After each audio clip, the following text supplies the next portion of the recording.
বন্ধুরা, সবাইকে স্বাগতম জানাচ্ছি ওয়ার্ল্ড আল্ট্রা নলেজের আরও একটি নতুন ভিডিওতে। বন্ধুরা, আজকের ভিডিওতে আমরা জানব যে রেলওয়ে ব্যবস্থার দিক দিয়ে বাংলাদেশ নাকি ভারত এগিয়ে রয়েছে। অর্থাৎ এই ভিডিওতে আমরা বাংলাদেশ বনাম ভারতের মধ্যে একটি রেলওয়ে কম্প্যারিজন করব। তো চলুন কম্প্যারিজনটি শুরু করা যাক। তো শুরুতে আমরা জানব দুটি দেশের রেলওয়ে বিস্তৃতি। বাংলাদেশে প্রায় ৫,০০০ কিলোমিটারেরও বেশি রেলপথ রয়েছে এবং দেশে মোট ৫০০টি স্টেশন রয়েছে। প্রতি বছর অ্যাভারেজ প্রায় ৮০০ কোটিরও বেশি মানুষ বাংলাদেশ রেলওয়ে থেকে পরিষেবা নিয়ে থাকে এবং রেলওয়ে পরিষেবা প্রদানকারী দেশ হিসেবে বাংলাদেশ পৃথিবীর শীর্ষ ৩০টি দেশের মধ্যে রয়েছে। অপরদিকে ভারতীয় রেলওয়ে পৃথিবীর দ্বিতীয় সবথেকে বেশি কিলোমিটার যাত্রী পরিষেবা দিয়ে থাকে। মালামাল পরিবহনের দিক থেকে গোটা পৃথিবীতে তৃতীয় নম্বরে রয়েছে ভারত এবং প্যাসেঞ্জার ট্রেনের পরিষেবার দিক থেকে চীনের পরেই ভারতের অবস্থান।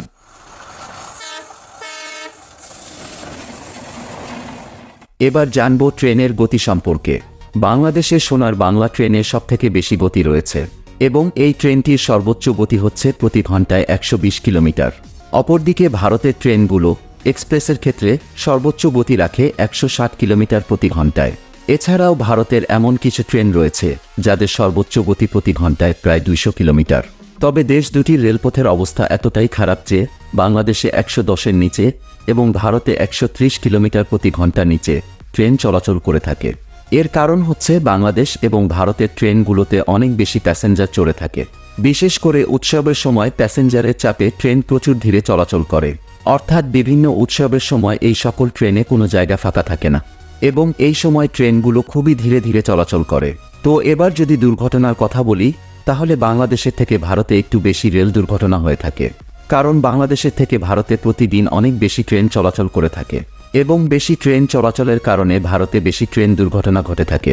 এবার জানব বৈদ্যুতিক লাইনকরণ বিষয়ে। ২০২২ সালের মধ্যে ভারতীয় রেলের ১০০% বৈদ্যুতিক করার টার্গেট নেওয়া হয়েছিল। অপরদিকে বাংলাদেশেও শতভাগ বৈদ্যুতিক লাইন করার জন্য ভারত বাংলাদেশের উপর আগ্রহ প্রকাশ করেছে। এরপর জানব বিলাসবহুল ট্রেন সম্পর্কে। সোনার বাংলা হচ্ছে বাংলাদেশের সবথেকে বিলাসবহুল ট্রেন। অপরদিকে ভারতে মোট ৭টি বিলাসবহুল ট্রেন রয়েছে। ট্রেনগুলো হচ্ছে Maharaja express, royal Rajasthan on wheels, the Deccan odyssey, palace on wheels, the golden chariot, the fairy queen এবং হেরিটেজ অন হুইলস।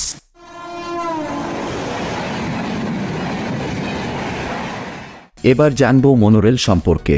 বাংলাদেশে এখনও পর্যন্ত কোনো মনোরেল নেই এবং এখনও পর্যন্ত বাংলাদেশে মনোরেল তৈরি করার কোনো পরিকল্পনাও করা হয়নি।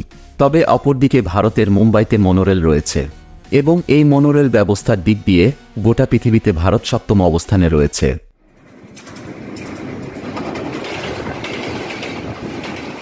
এরপর জানব মেট্রো রেল সম্পর্কে। সম্প্রতি বাংলাদেশে একটি মেট্রো রেল চালু করা হয়েছে এবং এই মেট্রো রেলটি অল্প খরচে যাত্রী পরিষেবা দিচ্ছে। অপরদিকে ভারতের কথা বললে বর্তমানে ভারতে মোট ১১টি মেট্রো রেল রয়েছে। এছাড়াও ভারতে আরও ২২টি মেট্রো রেল তৈরির পরিকল্পনা চলছে।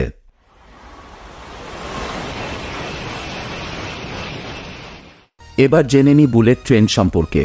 বাংলাদেশ এবং ভারত দুটি দেশের ট্রেনই অত্যন্ত ধীরগতির। জাপান এবং চীনের সহযোগিতায় বাংলাদেশ এবং ভারতে বুলেট ট্রেন আসতে চলেছে এবং আগামী দশকে বাংলাদেশ ও ভারতে বুলেট ট্রেন দেখা যেতে পারে।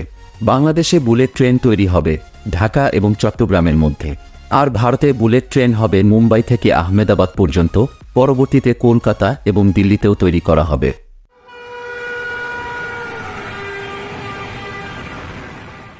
তো বন্ধুরা, বাংলাদেশের ট্রেন ব্যবস্থা থেকে ভারতের ট্রেন ব্যবস্থা অনেকটাই এগিয়ে রয়েছে এবং আশা করি আপনারা সকলেই বাংলাদেশের ট্রেন আর ভারতের ট্রেন সম্পর্কে জানতে পেরেছেন।